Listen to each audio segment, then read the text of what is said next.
কোরবানির ঈদের সময় কেউ কেউ কিস্তিতে ফ্রিজ কেনার হুজুগে মেতে ওঠে।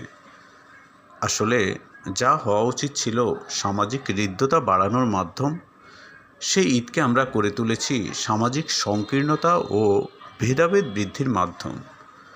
কোরবানির ঈদ এখন ঋণ ও কিস্তিতে ফ্রিজ কেনার মহোৎসব। কোরবানির মাংস চারপাশে সবার মাঝে বিতরণ করার মধ্য দিয়ে আত্মীয় স্বজন, পাড়া প্রতিবেশীর মাঝে সম্পর্কগুলো আরও আন্তরিক হবে, এটাই কোরবানির মাহাত্ম্য। কিন্তু সম্পর্কের উষ্ণতা এবং দেয়ার আনন্দ দুটো থেকে বঞ্চিত হচ্ছে এখনকার মানুষ। আয়েশা রাদিয়াল্লাহু বর্ণিত একটি হাদিস, একবার বাড়িতে ভেড়া জবাই করা হলো। তিনি মাংস দান করে দেওয়ার ব্যবস্থা নিলেন। কিছুক্ষণ পর নবীজি সাল্লাল্লাহু আলাইহি সাল্লাম ঘরে ফিরে শুনলেন যে একটি ভেড়া জবাই করা হয়েছে। তিনি জানতে চাইলেন ওটার কতটুকু আছে। আয়েশা রাদিয়াল্লাহু উত্তর দিলেন, ভেড়ার গর্দান ছাড়া কিছুই অবশিষ্ট নেই।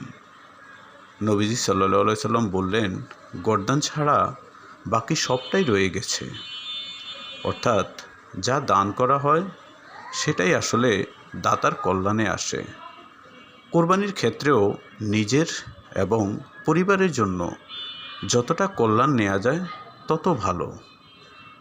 আমি ডক্টর কেএম জসিমউদ্দিন, আমার সাথে থাকার জন্য আন্তরিক ধন্যবাদ জানাচ্ছি। সবাই ভালো থাকুন, সুস্থ থাকুন।